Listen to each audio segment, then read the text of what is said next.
నమస్తే తెలుగు వన్ న్యూస్కి స్వాగతం. కారుమూరి వెంకట నాగేశ్వరరావు మాజీ మంత్రిగా ఉన్నప్పుడు రైతులు వచ్చి తమ సమస్యలు చెప్పుకుంటున్న నేపథ్యంలో ఆయన ఒక పదం వాడి బాగా ఫేమస్ అయ్యారు. ఆ తర్వాత దానికి అర్థం ఏంటో చెప్పి కూడా బుజ్జికన్నా అనే అర్థమని చెప్పి కూడా అంతే స్థాయిలో ఫేమస్ అయ్యారు. సరే, 2024 ఎలక్షన్స్ జరిగాయి. భారీ మెజారిటీతో ప్రత్యర్థి అయిన తెలుగుదేశం పార్టీ అభ్యర్థి ఎర్రమిల్లి రాధాకృష్ణ అక్కడి నుంచి గెలిచారు. అంతా అయిపోయింది. 1 ఇయర్ కూడా కాకముందే కూటమి అధికారంలోకి వచ్చి నిన్న ఏలూరులో వైఎస్ఆర్సీపీ ఆత్మీయ సమావేశంలో కారుమూరి వెంకట నాగేశ్వరరావు మాట్లాడిన వ్యాఖ్యలు ఇప్పటికే అందరూ చూసి ఉంటారు. కానీ ఎందుకు ఈయన ఈ స్థాయిలో మాట్లాడారు అనేది అర్థం కాని విషయం. గుంటూరు అవతలేమో ఇంట్లోంచి బయటికి లాక్కొచ్చి కొడతారంట, గుంటూరుకి ఇటువైపునున్న వాళ్ళనేమో నరికేస్తారంట. ఆ స్థాయిలో ఎందుకు మాట్లాడారో అర్థం కాలేదు. మా ఇంటికి మీ ఇల్లు ఎంత దూరమో మీ ఇంటికి మా ఇల్లు కూడా అంతే దూరం అంటూ మాట్లాడుతూ వచ్చారు. పైగా తెలుగుదేశం పార్టీ నాయకులు కొంతమంది మా మీద కక్ష పెట్టుకోవద్దని ఈయనతో అన్నారట పెద్దిరెడ్డి దగ్గరికి వెళ్ళినప్పుడు. మనతో శుంకర వెంకటేశ్వరరావు గారు ప్రముఖ రాజకీయ పరిశీలకులు ఉన్నారు. ఆయన ఎట్లా చూస్తున్నారు ఈ విషయాలు తెలుసుకుందాం. నమస్కారం. నమస్కారం సువర గారు. ఏ కోణంలో చూస్తున్నారు ఈయన వ్యాఖ్యల్ని మీరు? పిల్లి గుడ్డిదైన సో ఎలిక ఎత్తి చూపును, పాలకుల యొక్క అచేతనత్వం, పాలకుల యొక్క చేతగాంతరం, పాలకుల యొక్క మెతక వైఖరికి ప్రతిబింబిస్తుంది అక్కడ జరుగుతున్న వరుస సంఘటనలు. ఇది తరచూ మనం అనుకునే ఇదే. ఇప్పుడు ఎంత బరిదెగించకపోతే నిన్న 2 ఇన్సిడెంట్లు చూడండి. రాప్తాడు సంఘటన అది సపరేట్ తీసుకుంటే ఇతను మాట్లాడిన కరెక్టే, సపరేట్ ఏముంది, నిన్న జరిగిందే అది కూడా అదే కదా. వాళ్ళు వ్యూహాత్మకంగా అక్కడ ఒక law and order situation break చేయాలని ఒక స్ట్రాటజీగా ముందుకు వస్తున్నారు. కావాలని ఉద్దేశపూర్వకంగానే ఇష్టానుసారం మాట్లాడటం, కార్యకర్తల్లో ఒక మోరల్ దీన్ని పెంపొందించటం. మీకేం పర్వాలేదు, మీరు బరిదెగించండి, అంత మునుపు కూడా జైల్లోకి వెళ్ళరండి, ఏమవుతుంది 4 రోజులు ఉండరండి. అంత తోపుదుర్తి ప్రకాష్ రెడ్డి కూడా అదే రకంగా మాట్లాడాడు జగన్ రాప్తాడు వెళ్ళటానికంటే ముందు కూడా.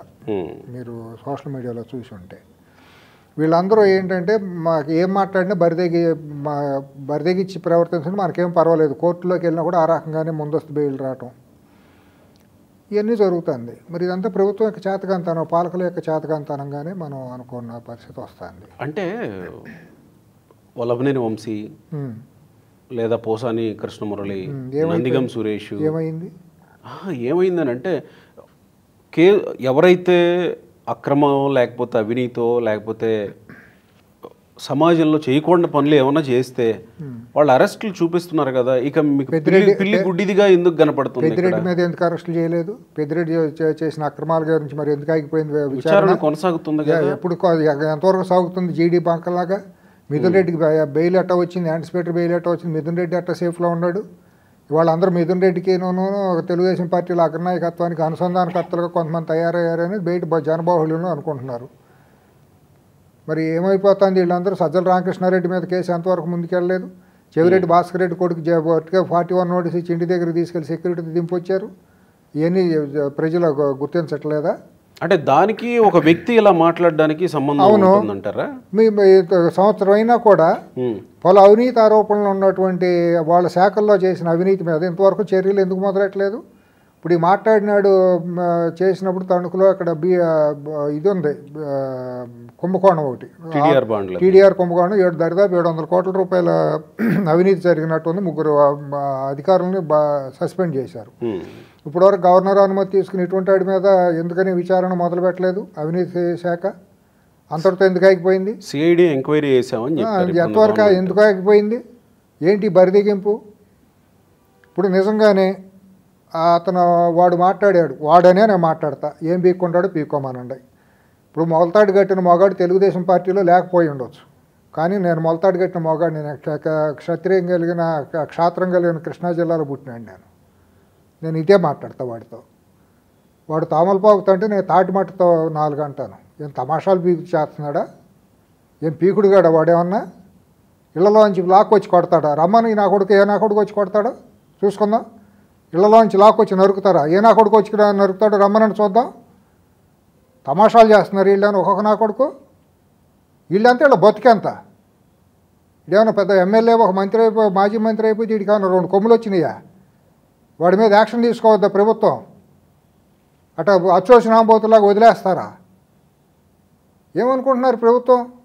ఇప్పటి వరకు యాక్షన్ తీసుకోకుండా వదిలిపెట్టేస్తే నిజంగానే వీళ్ళు ఇటువంటి ప్రభుత్వం చేసిన పనుల మూలానే వాడు మాట్లాడిన భాషలో కూడా ఒక పద్ధతి, ఒక ఇది ఉంది, నిజం ఉంది అనిపిస్తుంది.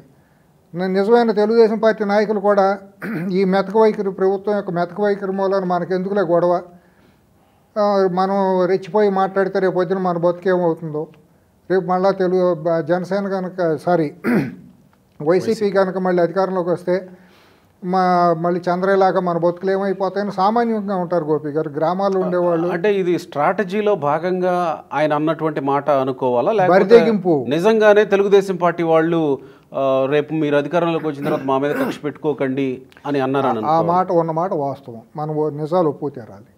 చాలామంది కార్యకర్తలు ఎందుకు వచ్చిన తలనొప్పి లేనిపోయింది, మనం ఎంత పావుకులాడి ఎంత కష్టపడితే మాత్రమే వాళ్ళు మనకేముంది, కొన్ని పనులు భారంబాటుగా వైసీపీ వాళ్ళకి పనులు అయిపోతున్నాయి. బహిరంగంగా వైసీపీకి నిన్నమొన్నటి దాకా వైసీపీకి అంటగాగి వాళ్ళకి రాజపోషకులుగా, మహారాజ పోషకులుగా వేల కోట్ల రూపాయలు నిధులు ఇచ్చిన వాళ్ళు చంద్రబాబు గారి దగ్గర, లోకేష్ చుట్టూ ఉంటున్నారు. ఇవాళ వచ్చిన వాళ్ళు మొన్న రాజ్యసభ ఇచ్చింది ఎవరికి? రాజ్యసభ కొత్తగా వచ్చిన రాజ్యసభ సభ్యుడు మొన్నటిదాకా వైసీపీలో ఉన్న మనిషి తీసుకొచ్చి ఎవరు? తెలుగుదేశం పార్టీతో ఏం సంబంధం? 30 ఏళ్ళుగా పార్టీకి ఏమైనా అంటగాగినాడా? కష్టకాలాలు ఏమైనా తెలుగుదేశం పార్టీలో ఏమైనా నిలబడి పోరాటం చేసినాడా? ఇవన్నీ గమనించరా? గమనించి డిమారలైజ్ అయిపోయి మనకెందుకు ఇళ్లలో పడుకుందాం, మా ఇంట్లో కూర్చుందాం, కష్టపడ్డాం, పార్టీ అధికారంలోకి వచ్చింది, వాళ్ళు మనం ఏదైనా మాట్లాడితే రేపొద్దున మనం టార్గెట్ అవుతాం. చంద్రయ్యలాగా మనం ఇంకొకలాగా అల్పజీవులు అని చిన్నపాటి వాళ్ళు, వ్యవసాయం చేసుకునే వాళ్ళు. నిజంగానే తెలుగుదేశం పార్టీ వాళ్ళు దీంట్లోకి వెళ్ళిపోయారా? వచ్చేసారు. అక్కడ జరుగుతున్న పరిణామ క్రమాలు అట్టా ఉన్నాయి. ఆ చుట్టూ ఎవరు ఉంటున్నారు? ఇప్పుడు గత 1 ఇయర్గా చూసుకుంటే ఆ చుట్టూ ఎవరుగా అక్కడ పవర్ బ్రోకర్స్గా ఎవరు తయారయ్యారు? వైసీపీలో ఉన్న వాళ్ళే మాట్లాడుతున్నారు. ఇవాళ చంద్రబాబు గారు మద్రాసు వెళ్తే వచ్చి స్వాగతం పలికేది, గంటల తరబడి కూర్చునేది ఎవరు? శేఖర్ రెడ్డి. శేఖర్ రెడ్డి ఎక్కడి నుంచి వచ్చాడు? వైసీపీలో కీలకమైన వ్యక్తి. మొన్న ఇసుక మొత్తం అంతా అతను కదా నడిపింది, ఇసుక మాఫియా మొత్తాన్ని. మరి షిరిడి ఎలక్ట్రికల్స్ ఏమైపోయింది? మెగా కృష్ణారెడ్డి ఎక్కడికి వెళ్ళాడు? వీళ్ళందరూ మీ చుట్టూ తిరుగుతాండి.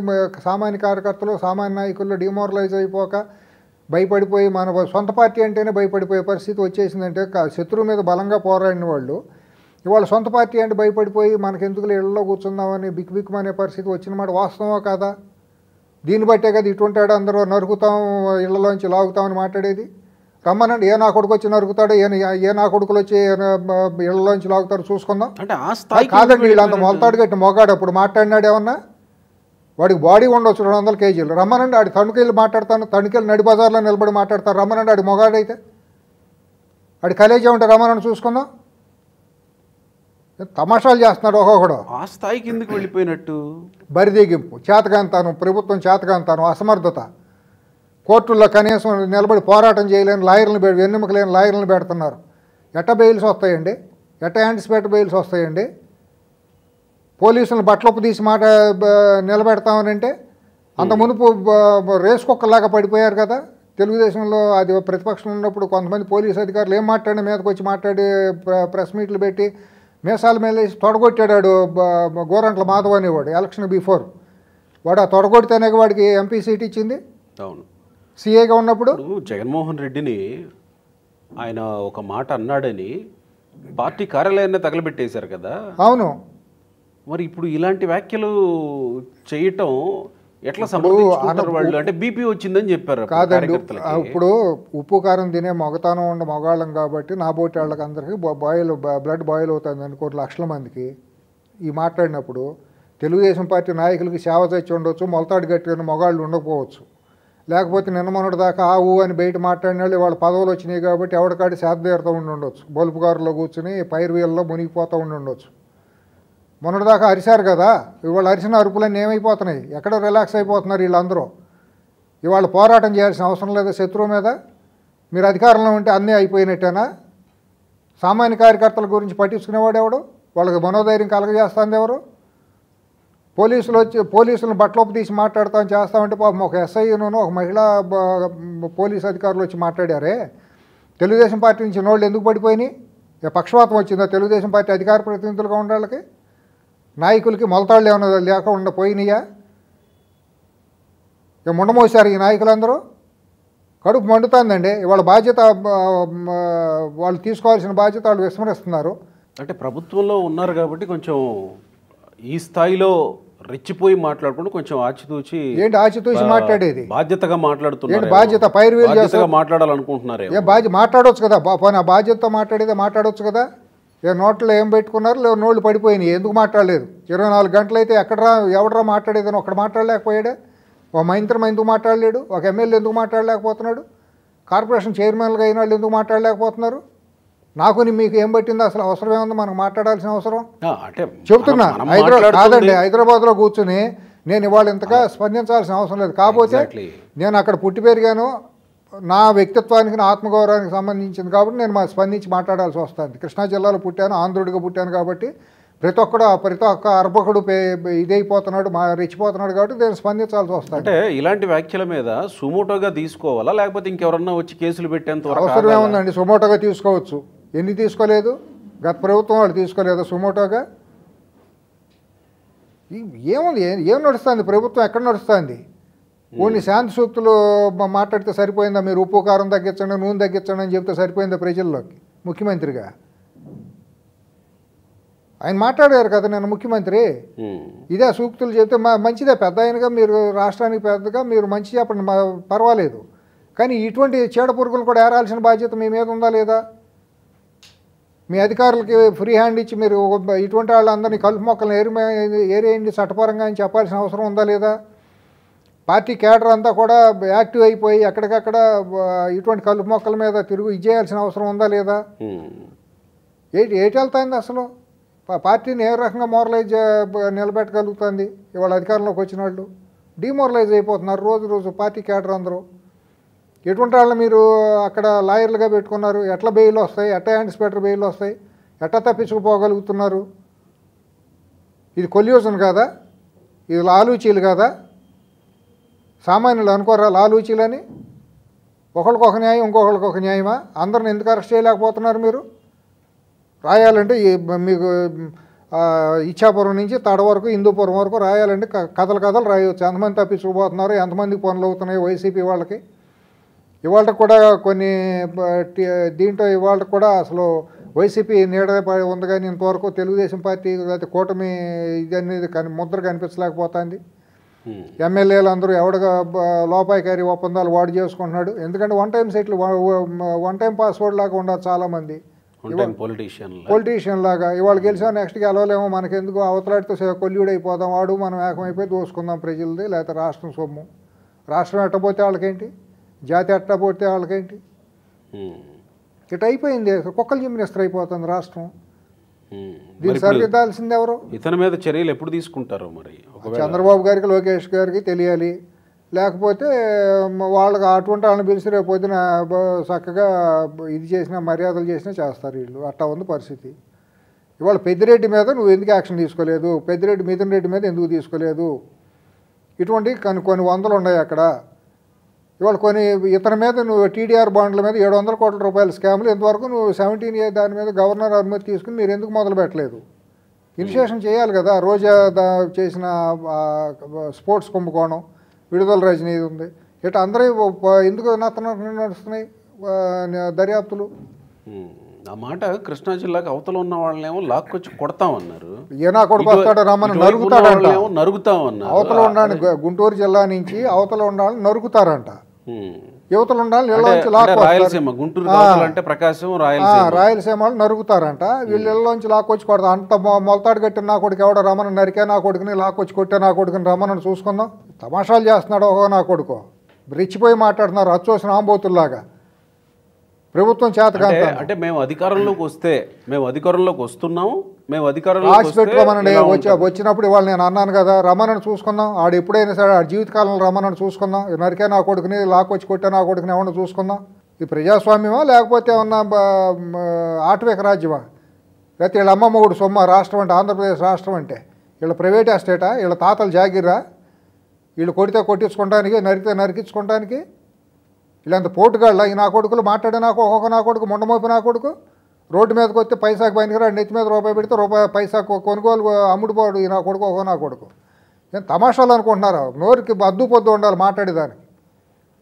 మంత్రిగా చేసినాడు బాధ్యత మాట్లాడొద్దండి. ఓ దీంట్లో క్షేత్రంలో ఉన్న మనిషి ఎంత పెద్దగా ఉండాలి? మనిషి బాడీ పెరిగితే సరిపోయింది 200 కేజీలు, పొట్ట పెంచి బోర్ర ఇంత పెంచి ఇటు నరుకుతాడా, కొడతాడా? రమ్మనండి, నేను తణుకెళ్తాను, లేకపోతే విజయవాడ రమ్మనండి, కొట్టే మొగాడిని రమ్మనండి, చూసుకుందాం. టైము డేటు ప్లేసు చెప్పమనండి, మాట్లాడినండి. అంటే కృష్ణా జిల్లా వాళ్ళు కాబట్టి మీకు ఇంత ఎవరికైనా ఆంధ్ర అనేవాడికి ఎవరికైనా వస్తుంది, కులం మతంతో సంబంధం లేదు. ఆంధ్ర అనేవాడు ఉప్పు కారం తిన్న ప్రతి ఒక్కడికి రగిలిపోతుంది. ఆంధ్ర ఏమో తెలుగువాడు, తెలంగాణ ఏముంది, ఎవరికైనా ఉంటుంది. తెలుగు పౌరుష ఆత్మగౌరవం కలిగిన వాడు తెలుగువాడు, ఎవరికైనా కోపం ఆవేశం వస్తుంది ఆ మాటలైన తర్వాత. మేము అధికారంలోకి వస్తే అని అంటే ఇక అధికారం రాకపోయినా రమ్మనండి. అలా కాదు, తెలుగుదేశం పార్టీనే అన్నట్టేగా, తెలుగుదేశం పార్టీ నాయకులనే అంటే అందరూ తెలుగుదేశం వాళ్ళనే, తెలుగుదేశం పార్టీ కార్యకర్తలని, సానుభూతి పౌరులని, నాయకులను అందరినీ బెదిరించినట్టే. ఒక పార్టీలో ఉండాలకే విలువ లేనప్పుడు సామాన్య ప్రజలకి భద్రత ఎట్లా ఉండదు గోపి గారు? అదే రోజు జగనేమో అధికారులను అంటాడు, పోలీసులను అంటాడు. అవును, ఈయనేమో నాయకుల్ని కార్యకర్తలని, సానుభూతి పౌరులని మేము నరికేస్తాం, పోరు చేస్తాం. అక్కడ ఏమో మేము బట్టలోపు తీసి నిలబెడతాం. బట్టలోపు తీసి చూసాక ఆనందం ఏంటో మరి. మరి అంటే ఇలాంటి వార్నింగ్లు ఇచ్చి అధికారంలోకి ఎట్లా వస్తారని వాళ్ళు భ్రమపడతారు. భ్రమ అంటే వాళ్ళు అంత మునుపు వచ్చారు కదా, 14-19 మధ్య ఎట్టాగా మాట్లాడితేనే అధికారం వచ్చింది. 19లో నరికేస్తాం, పొడి చేస్తాం అన్నారు కదా. మరి నంద్యాలలో చంద్రబాబును ఉరిదేస్తానని అంటేనే కదా జనం రెచ్చిపోయి ఓట్లు వేసిందో, మరి ఆమె అభిమానించిందో, అనుసరించిందో. నువ్వేం యాక్షన్ తీసుకున్నావు ఆ రోజు? ప్రతిపక్ష నేతగా ప్రజల్లో తిరుగుతా చంద్రబాబును ఊరేస్తానని అన్నప్పుడు నువ్వు యాక్షన్ తీసుకోకపోవటం మూలనేగా. అంటే హీరో వర్షిప్ వస్తుందా అట్లా అంటే అనుకుంటున్నారు వాళ్ళు, అట్లా ఫీల్ అవుతున్నారు. ఇప్పుడు మాట్లాడినప్పుడు యాక్షన్ తీసుకున్నప్పుడు వాడు హీరో అవుతాడు, అవుతాడు ఎవడైనా సరే. ఎక్కడరా అని చెప్పి ప్రతిఘటనలో కనుక రామిరెడ్డిని కొట్టినట్టు రోడ్డు మీద 45 వేల కొట్టుకుంటూ వెళ్తే చట్ట ప్రకారం ఎలుక ఎక్కడ దూరాలో అక్కడ దూరుతుంది కలుగులో. ప్రభుత్వం అచేతనత్వం, ప్రభుత్వం పాలకులు చేతకాంతాను, ఉపేక్ష భావం. డెఫినెట్గా ఇది రాజకీయపు వైరంతో మాట్లాడిందో లేకపోతే ఇదంతా పక్కన పెడితే ఆందోళన రేపే అంశం కదా. 100% అండి. నాయకుడు, ఒక మంత్రిగా చేసిన నాయకుడు ఇలా మాట్లాడితే ఏం భాష అది? నోటికి ముట్టికి తేడా లేనట్టు ఆ నోటితో అన్నం తింటున్నాడు, గడ్డి తింటున్నాడు వాడు. మరి ఇక ప్రభుత్వం చర్యలు తీసుకునేంత వరకు వెయిట్ చేయక తప్పదు. మరి నాలంటాళ్ళు చేసేదేం లేదు, ఏమి చేయవాడు, వచ్చి ఏం పీకేది లేదు, పీకితే ఊరుకునేది లేదు. కొడితే కొట్టించుకోవడానికి, లాగితే ఇళ్లలోంచి లాగించుకోవడానికి. ఇలా పెద్ద పోటుగాళ్ళు 2 సార్లు పుట్టలేదు, అవతలాడేమీ సేవ చచ్చలేరు జనం. కాలం నిర్ణయిస్తుంది. ఇది అయితే మాత్రం ప్రభుత్వం కనుక ఇట్టాగే ఉపేక్షణ భావంతో, ఇదే రకంగా ఉదాసీనత భావంతో ఉంటే మాత్రం వాళ్ళు పోయి వాళ్ళు తవ్వుకుంటున్నట్టే తెలుగుదేశం పార్టీ నాయకులు మాత్రం, కూటమి ప్రభుత్వం కూడా. ఇది ఎందుకంటే దీంట్లో జనసేన భాగస్వామ్యం కూడా ఉంది. వాళ్ళు మాట్లాడకపోతే వాళ్ళది తప్పే అవుతుంది. బీజేపీ పాత్ర కూడా ఉంది, కూటమి ప్రభుత్వం కదా, వాళ్ళు బాధ్యత కదా, వాళ్ళు మాట్లాడాలి. సత్యకుమార్ గారు లేకపోతే సోము వీర్రాజు వీళ్ళు మాట్లాడాలి. ఎక్కడరా మీరు మాట్లాడేది, తమాషాలు మాట్లాడుతున్నారు అని వాళ్ళ నోట్లో బెల్లం గెట్టలు పెట్టి కూర్చుంటే కుదరదండి. ఆ పార్టీలు కూడా మాట్లాడాలి. తెలుగుదేశం పార్టీ ఒకదానికి సంబంధించిందా కాదు, ఇదే ప్రజాస్వామ్యానికి సంబంధించింది, రాష్ట్రానికి సంబంధించింది, ప్రజలకు సంబంధించింది. Right sir, thank you.